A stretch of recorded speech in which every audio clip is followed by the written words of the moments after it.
Assalamualaikum warahmatullahi wabarakatuh. Perkenalkan, nama saya Wenceslas Oladuli, NPM 1840606016. Saya dari jurusan Bimbingan dan Konseling. Di sini saya akan menjelaskan sedikit terkait pola asuh orang tua dan kemandirian terhadap kreativitas anak dalam budaya Nusa Tenggara Timur. Yang pertama, kreativitas. Kreativitas merupakan kemampuan seseorang untuk melahirkan sesuatu yang baru, baik berupa gagasan maupun karya nyata,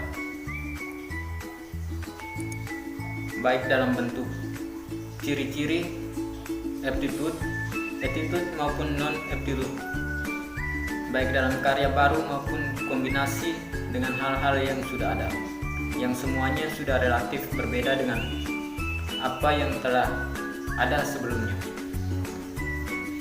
Faktor-faktor yang mempengaruhi kreativitas yaitu ada 3, yaitu ada faktor internal, non-intelektual, dan faktor eksternal. Faktor internal meliputi jasmani, psikologi, dan intelektual, dan faktor non-intelektual meliputi sikap, kebiasaan, minat, kebutuhan, motivasi, emosi, dan penyesuaian diri. Faktor sikap dapat diketahui melalui perilaku kemandirian anak, sehingga faktor internal sikap atau kemandirian mempengaruhi terjadinya kreativitas anak. Faktor eksternal meliputi lingkungan keluarga dan teman sebaya. Di lingkungan keluarga, anak memperoleh pengasuhan dari orang tua untuk meningkatkan perkembangan anak.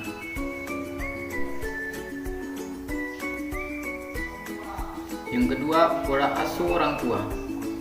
Orang tua adalah komponen keluarga yang terdiri dari ayah dan ibu, dan merupakan hasil dari sebuah ikatan perkawinan yang sah yang dapat membentuk sebuah keluarga. Orang tua memiliki tanggung jawab untuk mendidik, mengasuh, dan membimbing anak-anaknya untuk mencapai tahapan tertentu yang menghantarkan anak untuk siap dalam kehidupan bermasyarakat. Menurut Kohn menyatakan bahwa pola asuh merupakan sikap orang tua dalam berinteraksi dengan anak-anaknya. Sikap orang tua ini meliputi cara orang tua memberikan aturan-aturan, hadiah maupun hukuman, cara orang tua menunjukkan otoritasnya, dan juga cara orang tua memberikan perhatiannya secara tanggapan terhadap anak. Sementara Teresia Indrasanti menyatakan bahwa pola asuh merupakan pola interaksi antara orang tua dan anak. Lebih jelasnya yaitu bagaimana sikap atau perilaku orang tua saat berinteraksi dengan anak, termasuk caranya menerapkan aturan, mengajarkan nilai-nilai atau norma, memberikan perhatian dan kasih sayang, serta menunjukkan sikap dan perilaku yang baik sehingga dijadikan contoh panutan bagi anaknya. Kemudian menurut Kartono berpendapat bahwa pola asuh orang tua merupakan usaha orang tua dalam membina anaknya dan membimbing anaknya baik jiwa maupun raganya sejak lahir sampai dewasa, yaitu ketika berumur 18 tahun orang tua melakukan interaksi antara anak dan orang tua selama mengadakan kegiatan pengasuhan. Yang berikutnya yaitu kemandirian. Menurut Johnson dan Medins, kemandirian merupakan salah satu ciri kematangan yang memungkinkan anak berfungsi otonom dan berusaha ke arah prestasi pribadi dan tercapainya suatu tujuan. Kemandirian merupakan kebebasan untuk mengambil inisiatif, mengatasi hambatan, melakukan sesuatu dengan tepat, gigih dalam berusaha.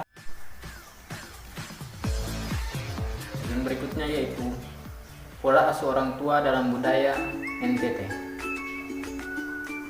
Berdasarkan teori kognitif sosial Bandura, masalah ini terjadi pengaruh timbal balik dari faktor perilaku, lingkungan, dan individu atau kognitif.